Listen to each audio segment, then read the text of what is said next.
warahmatullahi wabarakatuh. Perkenalkan, saya Muhammad Fikri Alawi dengan NIM 0535455954 dari program studi agribisnis Universitas Terbuka.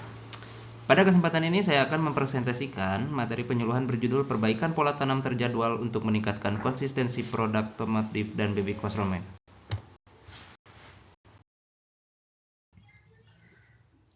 Tujuan penyuluhan ini ada 3.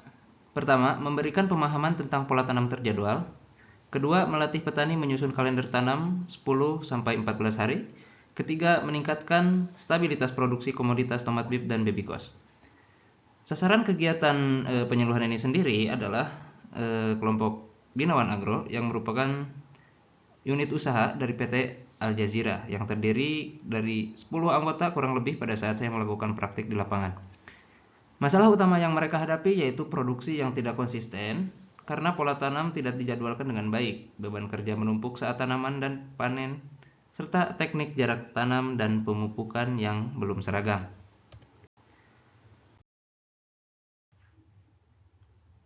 Selanjutnya kita masuk ke bagian pendahuluan.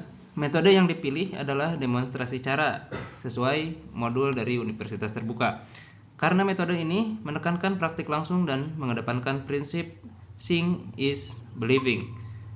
Pada kelompok ini ditemukan bahwa ketidakteraturan pola tanam menyebabkan hasil panen sangat fluktuatif. Karena itu dibutuhkan penyuluhan yang bersifat aplikatif dan langsung diterapkan di lahan.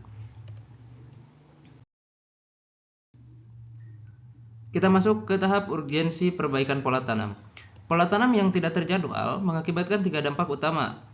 1. Produksi naik turun dan pasokan ke pasar tidak stabil. 2. Panen sering menumpuk di satu waktu sehingga risiko harga turun. Ketiga, tenaga kerja sulit diatur karena beban kerja tidak merata. Melalui pola tanam terjadwal, beban kerja dan panen dapat tersebar sepanjang tahun sehingga lebih efisien.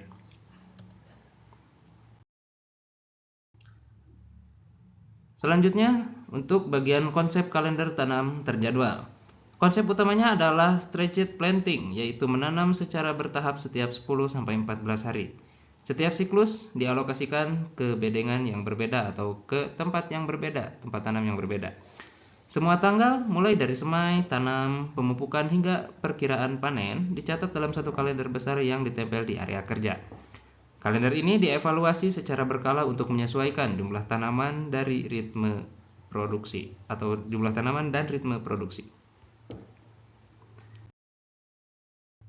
Selanjutnya perencanaan, kunjungan, dan demonstrasi. Sebelum praktik, dilakukan perencanaan yang meliputi 1. Mempelajari materi sesuai kebutuhan kelompok. Kedua, mengurus izin lokasi dan menentukan siapa yang terlibat. Ketiga, menetapkan jadwal kegiatan agar tidak mengganggu aktivitas rutin petani.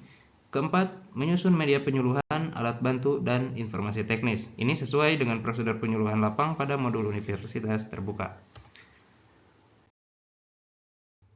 Untuk bahan dan alat demonstrasi, alat yang digunakan antara lain bibit tomat dan bibikwas, trismei, meteran, ajir, patok polybag atau patok bedengan, pupuk dasar, papan kalender, checklist pengamatan, dan peralatan dokumentasi. Semua alat ini menunjang proses demonstrasi yang sistematis dan mudah dipahami petani.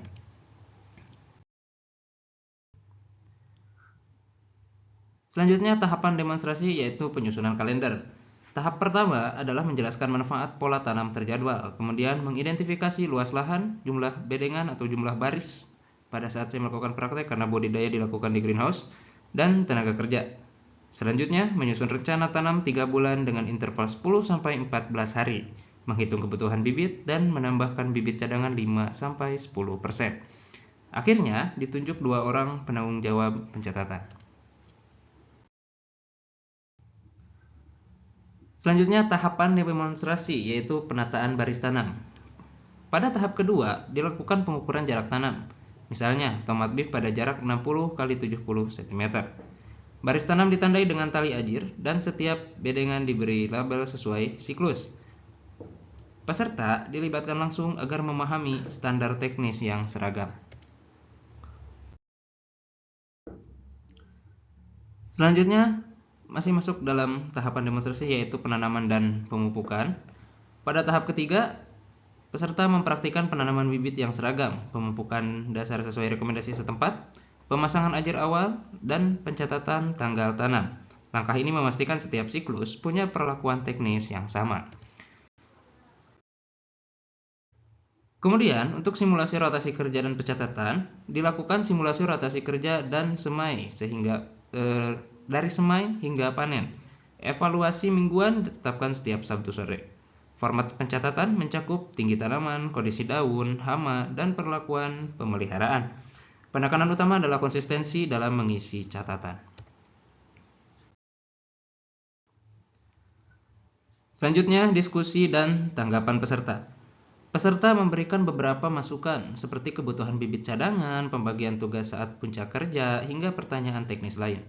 Akhirnya, disepakati 2 bedengan pertama digunakan sebagai uji coba penerapan pola tanam terjadwal.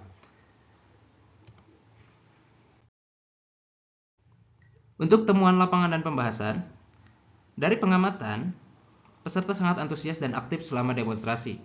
Pola tanam terjadwal terbukti berpotensi menstabilkan produksi, memudahkan pencatatan input, dan meningkatkan keseragaman pertumbuhan tanaman. Namun, keberhasilan sangat bergantung pada kedisiplinan pencatatan. Secara kesimpulan, penyuluhan ini berhasil memperkenalkan dan mempraktikkan pola tanam terjadwal, serta memahami teknik penjadwalan jarak tanam, pemupukan, serta pencatatan. Kelompok juga berkomitmen menjalankan pola ini pada minimal 2 bedengan pertama. Diharapkan praktik ini mampu meningkatkan konsistensi produksi dan pendapatan kelompok.